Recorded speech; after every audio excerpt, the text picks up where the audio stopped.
Breaking news చూస్తున్నారు. Visakha MLC బైపోల్లో Botsa ఎన్నిక దాదాపు ఏకగ్రీవమైంది. ఇక పోటీ నుంచి తప్పుకున్నారు టీడీపీ. నేటితో నామినేషన్స్ గడువు ముగిసింది. రేపు నామినేషన్ల పరిశీలన ఉండబోతోంది. ఇప్పటివరకు బొత్సతో పాటు స్వతంత్ర అభ్యర్థి షేక్ సఫీ మాత్రమే నామినేషన్ దాఖలు చేశారు. స్వతంత్ర అభ్యర్థి నామినేషన్ ఉపసంహరించుకుంటే ఏకగ్రీవమే బొత్స ఎన్నిక. అవును, 16వ తేదీ వరకు నామినేషన్ల ఉపసంహరణకు గడువు ఉంది. ఈ నెల 30న ఉదయం 8 గంటల నుంచి సాయంత్రం 4 గంటల వరకు కూడా పోలింగ్ జరగబోతోంది. ఈ నేపథ్యంలో ఇప్పుడు స్వతంత్ర అభ్యర్థి షేక్ సఫీ కనుక విత్డ్రా చేసుకుంటే ఉపసంహరించుకుంటే బొత్స సత్యనారాయణ ఎన్నిక ఏకగ్రీవం కాబోతోంది. విశాఖ ఎమ్మెల్సీ బైపోల్లో బొత్స ఎన్నిక దాదాపు ఏకగ్రీవం అవుతోంది అనే మాట వినిపిస్తోంది. ఈ నేపథ్యంలో ఇక్కడ స్వతంత్ర అభ్యర్థి అక్కడ నామినేషన్ దాఖలు చేయడం జరిగింది. ఉపసంహరణ తేదీలోపు ఆయన ఉపసంహరించుకుంటే బొత్స ఎన్నిక ఎక్కవాలి, కాని పక్షంలో ఎన్నిక అయ్యే అవకాశం కనిపిస్తోంది. ఈ నేపథ్యంలో ఇంట్రెస్టింగ్గా మారేదని చెప్పుకోవాలి. బొత్స కావచ్చు, వైసీపీ కావచ్చు, స్వతంత్ర అభ్యర్థిని ఒప్పించే ప్రయత్నం చేస్తారా, నచ్చజెప్పే ప్రయత్నం చేస్తారనే అంశానికి సంబంధించి, ఎందుకంటే ఇక్కడ తెలుగుదేశం పార్టీకి అంతగా మెజారిటీ లేదు అనే మాట, ఇన్ఫాక్ట్ మెజారిటీ లేదు ఇక్కడ. ఈ నేపథ్యంలోనే ఈ నిర్ణయం తీసుకున్నట్టుగా తెలుస్తోంది. అయితే ఇక్కడ 830 సీట్లకు సంబంధించి ఇక్కడ మెజారిటీ విషయానికి వస్తే మెజారిటీ ఓట్లు వైసీపీకి ఉన్నాయి. చివరికి పోటీ నుంచి తప్పుకుంది ఈ నేపథ్యంలోనే టీడీపీ. మొత్తం 830 ఓట్లు అయితే 530 ఓట్లు వైసీపీకే మద్దతుగా ఉన్నాయి. టీడీపీకి కేవలం 250 ఓట్లు మాత్రమే ఉన్న నేపథ్యంలో ఇన్ఫాక్ట్ పోటీ చేయకూడదంటూ కూడా తెలుగుదేశం పార్టీ నిర్ణయించుకుంది. ఇదే అంశానికి సంబంధించి గత కొన్ని రోజులకు కూడా జిల్లా నేతలతో ముఖ్యమంత్రి చంద్రబాబు నాయుడు భేటీ అయ్యారు, మాట్లాడారు. ఈ నేపథ్యంలో ఒక డెసిషన్కి వచ్చిన పరిస్థితి. అప్డేట్స్ అందించేందుకు మా ప్రతినిధి వర్మ లైవ్లో సిద్ధంగా ఉన్నారు. వర్మ, ఇటు బొత్స ఎన్నిక దాదాపు ఏకగ్రీవం అయ్యే అవకాశం ఉందా? ఇప్పటికే చర్చలు జరుపుతున్నారా ఇండిపెండెంట్తో?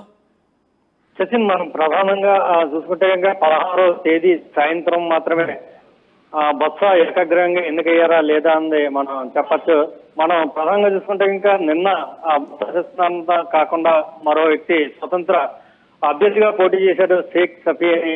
ఆయన రేపు స్క్రూటినీ జరుగుద్ది. స్క్రూటినీ తర్వాత 1 డే అంటే 16వ తేదీ వరకు ఉపసంహరణ గడువు ఎన్నికల సంఘం ఇచ్చింది కాబట్టి 16వ తేదీ లోపు ఈ షేక్ సఫీ కనుక ఉపసంహరణ చేసుకుంటే బొత్స ఏకగ్రీవంగా ఎన్నికైనట్టుగా మనకు కనపడుతుంది. ఇక్కడ సచిన్ చెప్పచ్చు. సచిన్ రైట్, అంటే ఇప్పటికే ఈ అంశానికి సంబంధించి, ఎందుకంటే తెలుగుదేశం పార్టీ ఇప్పటికే బరిలో లేదు, బరిలోకి దిగను అంటూ కూడా ఖచ్చితంగా చెప్పిన నేపథ్యంలో ఇప్పుడు వైసీపీ నుంచి కీలక నేతలు ఎవరైనా స్వతంత్ర అభ్యర్థితో టచ్లోకి వెళ్ళారా, నచ్చజెప్పే ప్రయత్నం చేస్తున్నారా?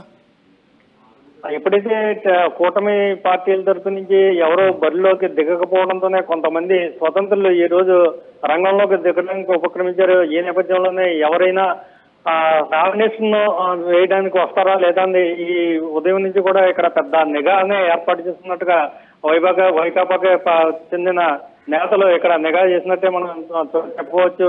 దీని నేపథ్యంలోనే ఒక వ్యక్తి ఆఖరి నిమిషంలో ఉన్నా సరే తెలుగు శక్తి అనే ఒక యూనియన్ కి సంబంధించి తెలుగుదేశం పార్టీ తరఫున ఎవరో బరిలో లేకపోతే నేను స్వతంత్రంగా దిగుతున్నా కూడా ఈ ఉదయం నుంచి నానా హంగామా చేశాడు.